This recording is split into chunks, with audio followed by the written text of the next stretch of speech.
la protection du Seigneur, nous aurions été capturés. Si on peut éclairer la caverne, on pourra continuer les réunions ici. Le gouvernement du PCC est trop malfaisant. On doit tout le temps trouver des nouvelles astuces pour nous rencontrer. Oui, les pasteurs et les anciens collaborent avec eux pour nous capturer. Ils ne veulent plus qu'on croie en Dieu Tout-Puissant. Ce n'est pas possible. C'est sûr. Frère Yu, frère Zhao. La dernière fois, on a parlé de ce que signifie avoir foi en Dieu. Et comment notre foi peut nous permettre d'obtenir son approbation. On n'a pas eu le temps d'approfondir la question. Parce que la police a interrompu notre réunion. Exactement. Oui, c'est ça. Du coup, est-ce qu'on peut en parler aujourd'hui? Oh oui. Oui, ça serait une bonne idée, ça. Rendons grâce à Dieu. Que signifie donc avoir vraiment foi en Dieu? Et comment peut-on gagner son approbation? Cette question-là est primordiale. Oui, tout à fait. C'est lié à la question de savoir si notre foi peut nous amener au salut et nous permettre d'entrer dans son royaume. Oui, C'est exactement ça. C'est tout à fait vrai. Autrefois, dans notre foi, nous ne pensions qu'à travailler pour le Seigneur, afin de pouvoir entrer dans son royaume à son retour. Bien sûr. À présent, tout le monde se rend compte que ce n'est pas le bon chemin. Oui. Oui, exact. C'est vrai. Oui. Dans le monde religieux, personne ne sait en quoi consiste la vraie foi en Dieu, ou comment on devrait croire pour avoir son approbation. Personne ne comprend les réponses à ces questions. C'est exact. Oui. Dieu Tout-Puissant, le Christ des derniers jours, a révélé toutes les vérités qui concernent la foi en Dieu. Exact. Ça tombe sous le sens. Il parle très clairement de cette question. En quoi consiste exactement la vraie foi? C'est exact. Lisons 2 passages des paroles de Dieu Tout-Puissant. Oui, d'accord. Prenez la page 1, s'il vous plaît. Dieu Tout-Puissant dit: bien que beaucoup de gens croient en Dieu, peu comprennent ce que signifie avoir foi en Dieu et ce qu'ils doivent faire pour être selon le cœur de Dieu. En effet, bien que les gens soient familiers avec le mot Dieu et les expressions telles que l'œuvre de Dieu, ils ne connaissent pas Dieu, et encore moins son œuvre. Pas étonnant donc que tous ceux qui ne connaissent pas Dieu aient une croyance confuse. Les gens ne prennent pas la croyance en Dieu au sérieux, parce que croire en Dieu est trop inconnu, trop étrange pour eux. De cette façon, ils ne répondent pas aux exigences de Dieu. En d'autres termes, si les gens ne connaissent pas Dieu et ne connaissent pas son œuvre, alors ils ne sont pas aptes à servir Dieu, encore moins à agir selon la volonté de Dieu. La croyance en Dieu signifie croire qu'il y a un Dieu. C'est le concept le plus simple de la foi en Dieu. Et de plus, croire qu'il y a un Dieu, ce n'est pas la même chose que croire véritablement en Dieu. Au contraire, c'est une sorte de foi simple, avec de fortes connotations religieuses. La vraie foi en Dieu signifie faire l'expérience de la parole et de l'œuvre de Dieu, sur la base d'une croyance que Dieu est souverain sur toute chose. Ainsi tu seras libéré de ton tempérament corrompu, satisferas le désir de Dieu et connaîtras Dieu. Ce n'est qu'au long d'un tel parcours que l'on peut dire que tu crois en Dieu. Superbe. C'est formidable. Pourtant, les gens trouvent souvent que croire en Dieu est quelque chose de très simple et frivole. La croyance de ces personnes n'a pas de sens et ne saurait jamais être approuvée par Dieu, parce qu'ils empruntent le mauvais chemin. Aujourd'hui, il y a encore ceux qui croient en Dieu dans les Écritures, dans les doctrines vides. Ils ignorent que leur croyance en Dieu n'a pas de substance et qu'ils ne sont pas en mesure d'obtenir l'approbation de Dieu. Et ils prient quand même pour recevoir la paix et une grâce suffisante de Dieu. Nous devrions nous arrêter et nous demander: est-ce que croire en Dieu est réellement la chose la plus facile sur terre? Croire en Dieu ne signifie-t-il rien de plus que de recevoir beaucoup de grâce de Dieu? Les gens qui croient en Dieu mais ne le connaissent pas, et qui croient en Dieu mais s'opposent à lui, réalisent-ils vraiment le désir de Dieu? Croire en Dieu n'est pas si simple. Allez à la page 775, s'il vous plaît. Je vais la lire. Bien. Dieu Tout-Puissant dit: tu penses peut-être que croire en Dieu, c'est souffrir, ou faire beaucoup de choses pour lui, ou avoir la paix dans ton corps, ou pour que tout se passe bien pour toi, que tout soit agréable. Mais aucune de ces raisons ne devrait justifier la croyance des hommes en Dieu.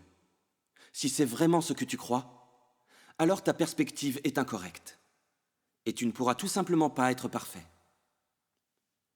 Les actions de Dieu, le tempérament juste de Dieu, sa très grande sagesse, sa précieuse parole, sa splendeur et sa nature insondable, sont des choses que l'on devrait comprendre.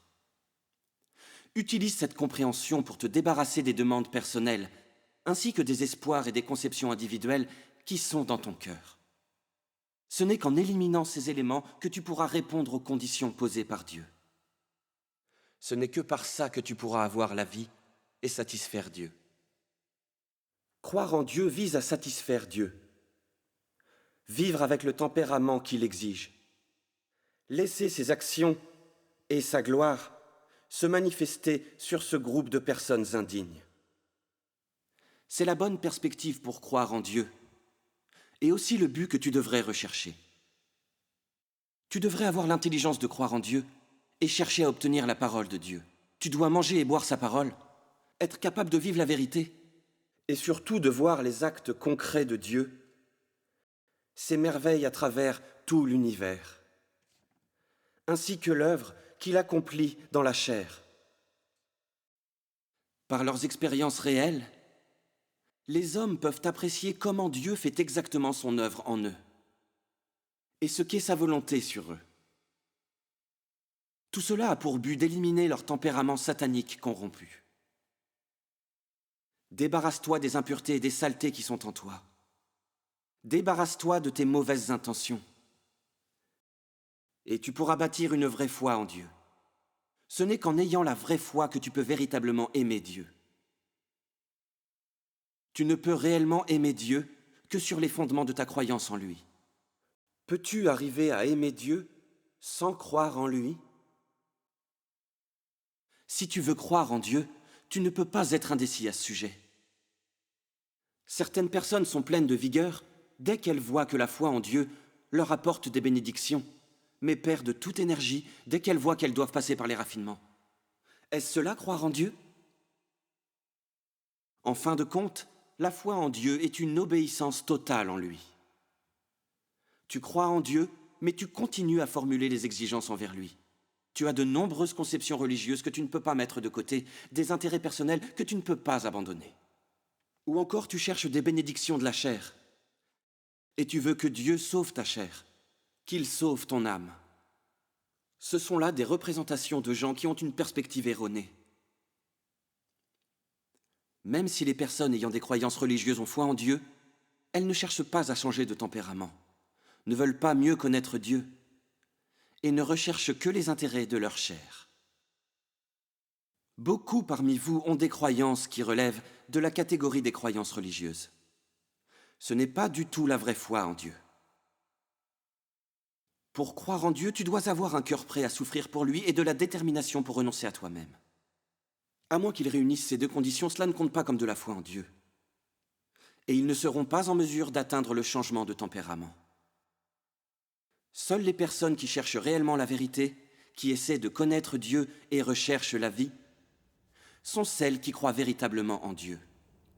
C'est très bien. Oui, c'est parfait, ça, tout à fait. Nous avons lu quelques passages importants. Comment vous sentez-vous à présent? Je me sens éclairé, très éclairé. Pareil pour moi. Les paroles du Dieu Tout-Puissant disent clairement la vérité sur la foi. C'est vrai. Ce que j'ai entendu est très convaincant. Rendons grâce à Je crois en Dieu depuis plus de 30 ans. Mais je ne sais toujours pas ce qu'est la vraie foi. Moi non plus, je ne sais pas. Oui, après avoir lu les paroles de Dieu Tout-Puissant, nous comprenons ce qu'est la foi. C'est formidable. Les paroles de Dieu Tout-Puissant sont vraiment la vérité. Pas étonnant que tant de gens croient en lui, après avoir entendu ça. Effectivement. Dieu Tout-Puissant nous a révélé tous les mystères et les vérités concernant la foi. Oui. Maintenant, tout le monde comprend, n'est-ce pas? Oui. Oui, nous comprenons. C'est plus clair. Beaucoup de gens croient en Dieu, mais ne savent toujours pas ce qu'est la vraie foi. Ils ne connaissent pas non plus Dieu, ni son œuvre d'ailleurs.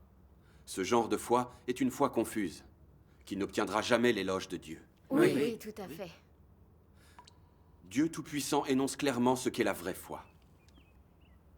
La vraie foi en Dieu signifie faire l'expérience de la parole et de l'œuvre de Dieu sur la base d'une croyance que Dieu est souverain sur toute chose.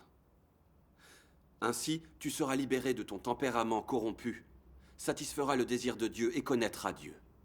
Ce n'est qu'au long d'un tel parcours que l'on peut dire que tu crois en Dieu. Amen. C'est bien vrai. Dieu Tout-Puissant parle tellement clairement de la vraie foi. Oui. Les croyants croient réellement aux paroles de Dieu, en appliquant ces paroles et faisant l'expérience de son œuvre. C'est comme ça qu'ils comprennent la vérité et connaîtront véritablement Dieu. Oui. C'est cela la réelle foi en Dieu. Rendons grâce à Dieu. Lorsqu'il l'explique comme ça, on comprend. Oui, c'est vrai. Dans le monde religieux, nous ne parlons que des façons de travailler et de souffrir pour le Seigneur. On ne parle pas des façons de mettre en pratique ces paroles. Par conséquent, même si nous croyons en Dieu pendant des années, nous ne comprendrons pas la vérité. Non. Si nous croyons en Dieu ainsi, comment Dieu peut-il nous accepter? Oui, c'est vrai ça. C'est vrai. Le Seigneur Jésus a dit, « Plusieurs me diront en ce jour-là, Seigneur, Seigneur, n'avons-nous pas prophétisé par ton nom? N'avons-nous pas chassé des démons par ton nom? Et n'avons-nous pas fait beaucoup de miracles par ton nom ?» Qu'a dit le Seigneur Jésus après cela? Alors je leur dirai ouvertement, « Je ne vous ai jamais connus. Retirez-vous de moi, vous qui commettez l'iniquité. » Amen. Amen. Cela montre que les croyants se sacrifient et travaillent pour lui selon leur propre volonté. Ils ne mettent pas en pratique les paroles de Dieu. Non seulement cette sorte de foi ne gagnera pas son approbation, mais elle est condamnée par Dieu.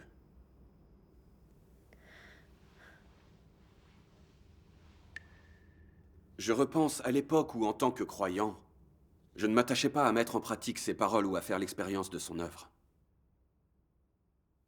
Je ne me suis repenti qu'après avoir beaucoup péché, le suppliant de me pardonner.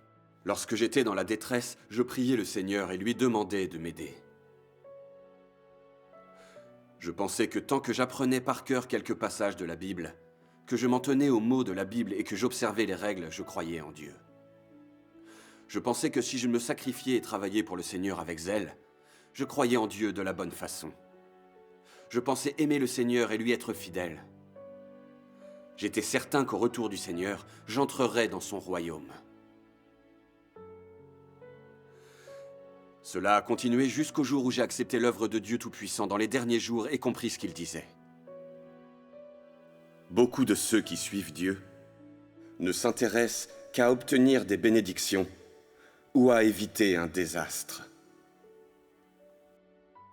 Ces personnes ont un but très simple en suivant Dieu: obtenir des bénédictions.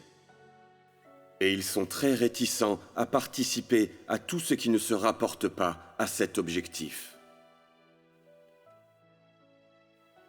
Pour eux, croire en Dieu pour obtenir des bénédictions est le plus légitime des objectifs et la valeur même de leur foi. Ils ne sont pas affectés par quelque chose qui ne peut pas atteindre cet objectif. C'est le cas de la plupart de ceux qui croient en Dieu aujourd'hui. Leur but et leur motivation semblent légitimes, car en même temps qu'ils croient en Dieu, ils dépensent aussi pour Dieu, se consacrent à Dieu et accomplissent leurs devoirs. Ils abandonnent leur jeunesse, abandonnent la famille et la carrière, et passent même des années à travailler loin de la maison. En cela, nous découvrons un problème qui n'a jamais été identifié. La relation de l'homme avec Dieu n'est qu'une affaire d'intérêt personnel. C'est la relation entre le bénéficiaire et le donateur de bénédiction. Pour être plus précis, c'est comme la relation entre l'employé et l'employeur. L'employé travaille seulement pour recevoir les récompenses accordées par l'employeur. Dans une relation comme celle-ci, il n'y a pas d'affection, seulement un accord. Il n'est pas question d'aimer ni d'être aimé, seulement de charité et de miséricorde. Il n'y a pas de compréhension, il n'y a que résignation et tromperie. Il n'y a pas d'intimité, seulement un fossé qui ne peut être comblé. Quand les choses arrivent à ce niveau, qui est capable d'inverser une telle tendance? Et combien de personnes sont capables de comprendre véritablement à quel point cette relation est désespérée? Je crois que, quand les gens se plongent dans la joie d'être bénis, personne ne peut imaginer à quel point cette relation avec Dieu est embarrassante et disgracieuse.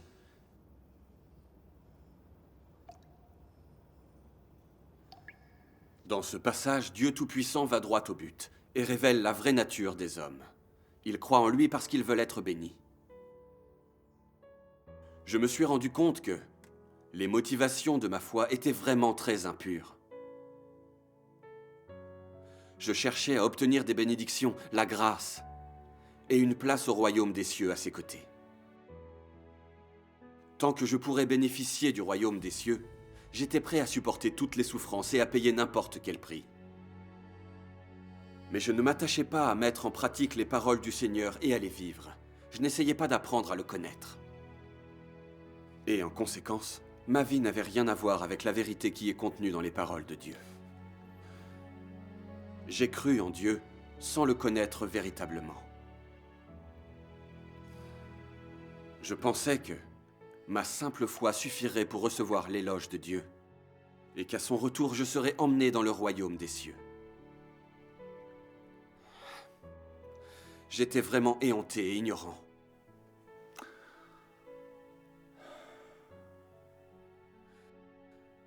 Dieu s'est incarné 2 fois pour accomplir son œuvre de rédemption et de salut de l'humanité.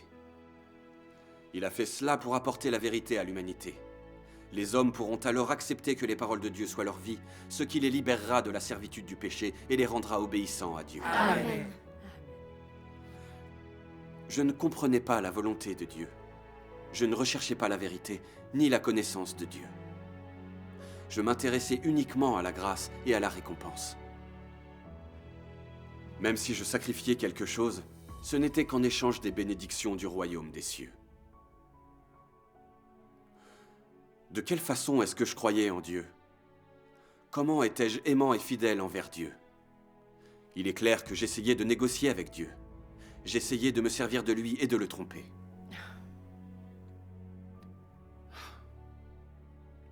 Dans le jugement des paroles de Dieu Tout-Puissant, j'ai enfin vu à quel point j'avais été corrompu par Satan. J'étais si égoïste et rusé, je manquais d'humanité. J'étais un scélérat méprisable ne protégeant que mes intérêts. J'étais indigne de vivre devant Dieu.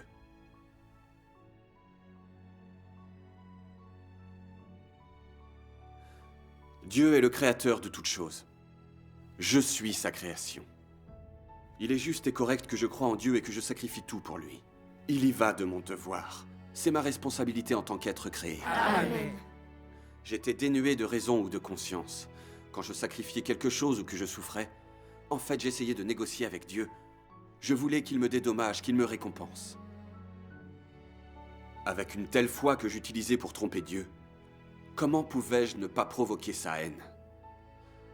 Comment Dieu pourrait-il laisser une créature aussi satanique que moi entrer dans son royaume?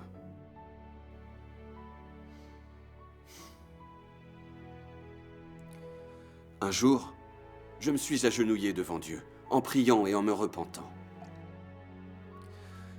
Quel que soit son dessein à mon égard, quel que soit le sort ultime qui m'attend, j'obéirai de plein gré au plan qu'il me réserve. Amen. Même si je ne fais que le servir, je rechercherai la vérité. C'est mon devoir de créature de Dieu. Amen. En faisant l'expérience des jugements, des châtiments, des tests et des mises à l'épreuve donnés par Dieu, mon point de vue sur ma foi en lui a changé. J'ai commencé à rechercher à pratiquer la vérité. Peu à peu, j'ai trouvé une foi qui peut me faire gagner le salut. Rendons grâce. Bravo. C'est mon expérience du jugement de Dieu Tout-Puissant dans les derniers jours. Amen. Dieu Tout-Puissant, merci de m'avoir sauvé. Amen. Rendons grâce à Dieu. Oui, rendons-lui grâce. Écoutez leur expérience et leur connaissance de la foi en Dieu.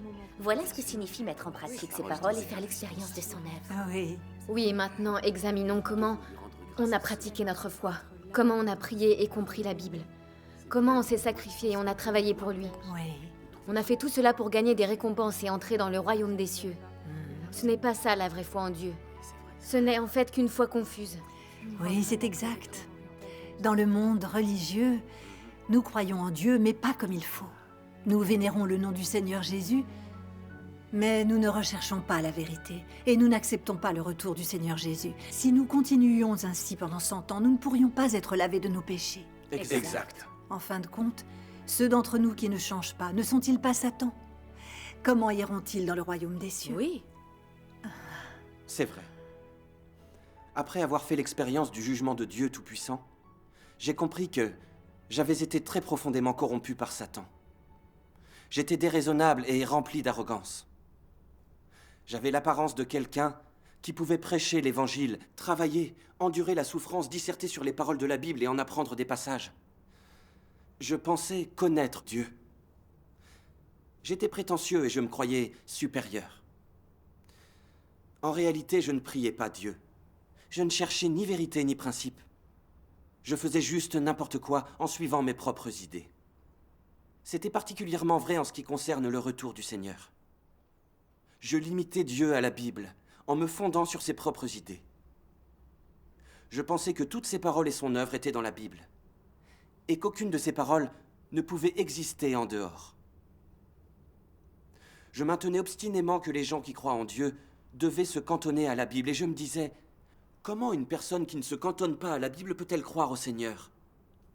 Résultat, quand j'ai eu conscience de l'œuvre de Dieu Tout-Puissant, je ne l'ai ni cherché ni étudié. J'ai même suivi l'exemple des pasteurs et des anciens en la rejetant et en la jugeant. J'étais présomptueux et j'ai perdu toute ma raison devant Dieu. Mon comportement était-il de la foi? Non, il était mauvais. Tout simplement mauvais. En quoi suis-je différent des pharisiens qui se sont opposés à Jésus? Je pose la question. J'ai entendu quelque chose qu'a dit Dieu Tout-Puissant. Puisque tu crois en Dieu, alors tu dois accorder foi à toutes les paroles, ainsi qu'à l'œuvre de Dieu. Autrement dit, puisque tu crois en Dieu, alors tu dois lui obéir. Si tu es incapable de le faire, alors il importe peu que tu crois en Dieu ou non. Si tu as cru en Dieu pendant de nombreuses années, mais sans lui avoir jamais obéi, ou sans avoir accepté toute sa parole, et si à la place tu as demandé à Dieu de faire selon ta volonté et de suivre tes idées, alors tu es le plus rebelle de tous et tu n'es pas un croyant. Comment peut-on alors obéir à l'œuvre et à la parole de Dieu quand elles ne sont pas conformes aux idées de l'homme? Le plus désobéissant, c'est celui qui intentionnellement défie Dieu et lui résiste. C'est un ennemi de Dieu et un antéchrist. Ceux qui ne sont pas prudents quand ils découvrent la nouvelle œuvre du Saint-Esprit, qui parle sans réfléchir, sont prompts à juger qui donne libre cours à leur instinct naturel en niant la légitimité de l'œuvre du Saint-Esprit. Et aussi l'insulte et blasphème. De tels gens irrespectueux ne sont-ils pas ignorants de l'œuvre du Saint-Esprit? Ne sont-ils pas en outre remplis d'arrogance, intrinsèquement fiers et ingouvernables? Ces gens irrespectueux et indulgents prétendent croire en Dieu. Et plus ils agissent ainsi, plus ils sont susceptibles d'offenser les décrets administratifs de Dieu. Tous ces arrogants qui sont naturellement déchaînés et qui n'ont jamais obéi à quiconque, n'empruntent-ils pas tous ce chemin? Est-ce qu'ils ne s'opposent pas à Dieu jour après jour, lui qui est toujours nouveau et jamais vieux?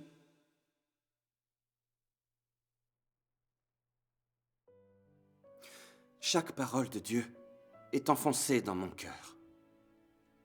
Son jugement a révélé ma nature. Je croyais en Dieu et pourtant je lui résistais. J'ai senti que la colère de Dieu était sur moi. J'ai senti son tempérament juste et majestueux qui ne peut être offensé. J'ai tremblé de peur. Et je n'ai pu que m'agenouiller sur le sol, honteux de mes mauvaises actions. J'ai cru pendant des années. Comment puis-je encore être arrogant et orgueilleux? Pourquoi suis-je dénué de toute envie de recueillement?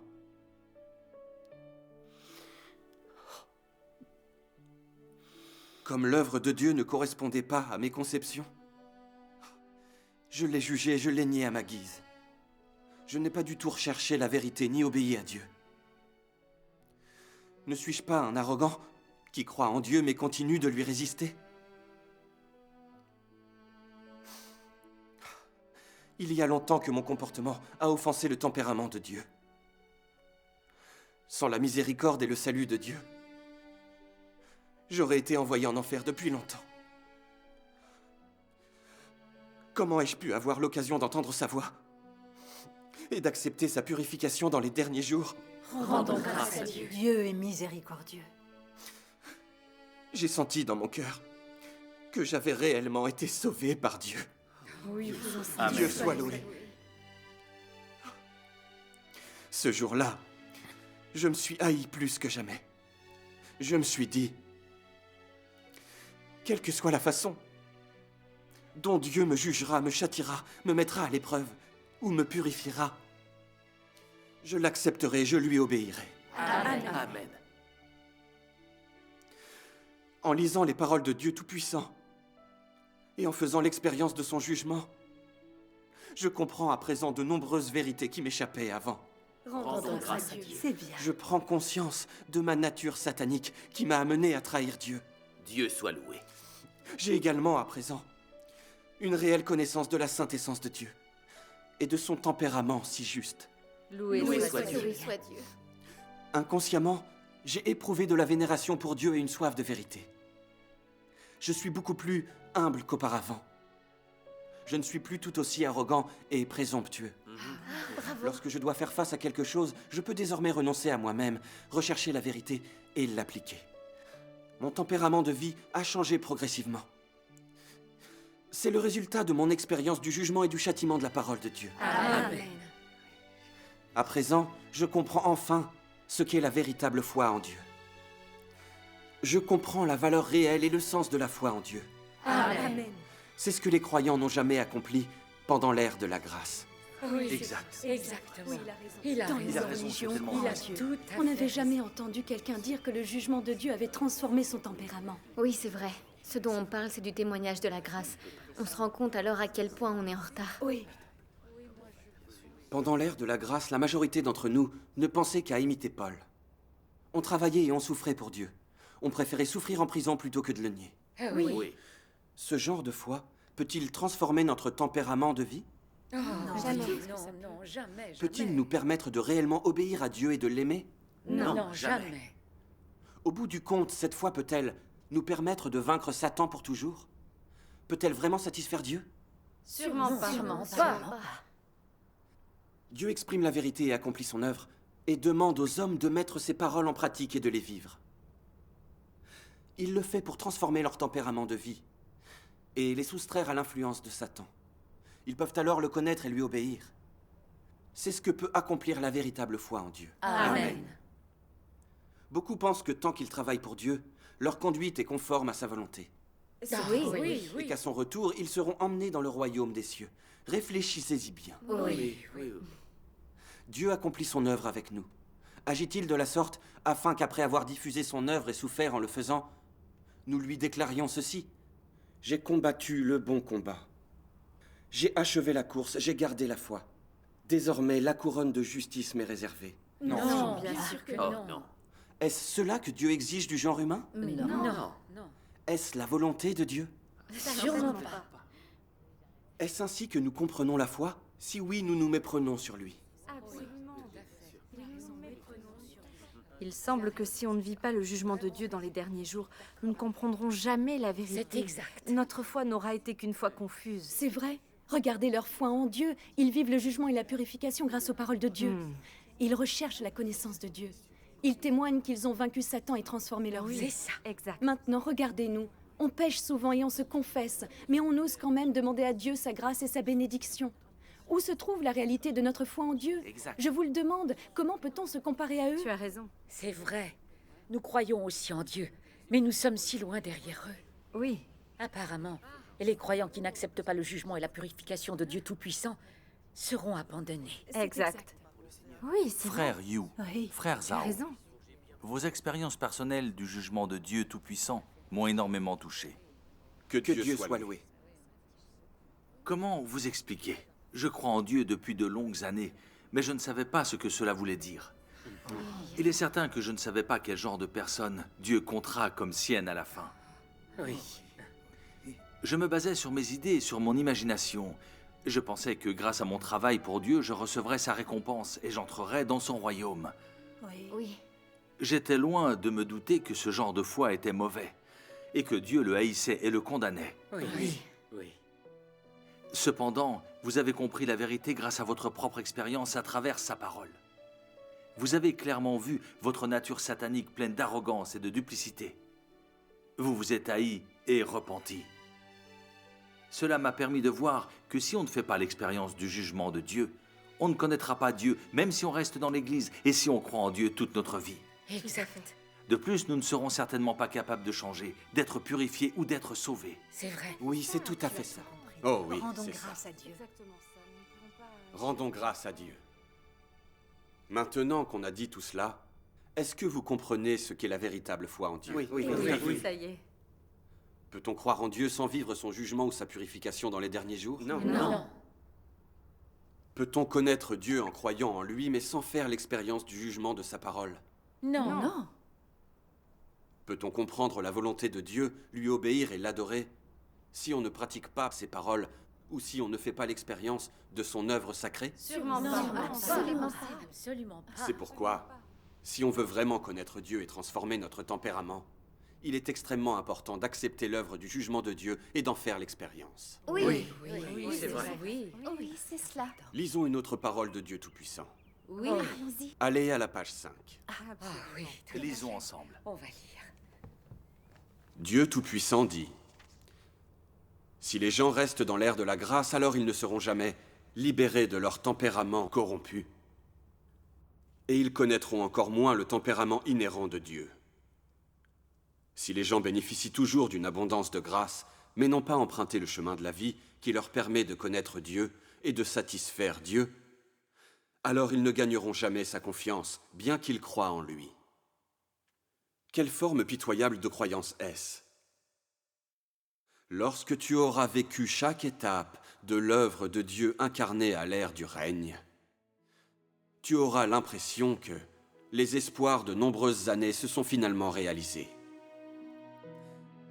Tu auras le sentiment que ce n'est que maintenant que tu as vraiment vu Dieu face à face, que ce n'est que maintenant que tu as contemplé le visage de Dieu, que tu as entendu la déclaration personnelle de Dieu, apprécié la sagesse de l'œuvre de Dieu, et senti à quel degré Dieu est réel et tout-puissant. Tu sentiras que tu as gagné beaucoup de choses que les gens qui vivaient dans les temps anciens n'ont jamais vues ni même possédées. À ce moment-là, tu sauras clairement ce que signifie croire en Dieu et ce que c'est que d'être selon le cœur de Dieu. Bien sûr, si tu t'accroches aux conceptions du passé, si tu décides de rejeter ou de nier la réalité de la seconde incarnation de Dieu, alors tu resteras seul dans ton coin et les mains vides. Tu ne vas rien acquérir. Et puis tu seras coupable de t'être opposé à Dieu. Ceux qui obéissent à la vérité et se soumettent à l'œuvre de Dieu se rassembleront sous le nom du deuxième Dieu incarné, le Tout-Puissant. Ils seront capables d'accepter d'être conduits personnellement par Dieu et acquerront davantage de vérité supérieure et bénéficieront de la véritable vie humaine.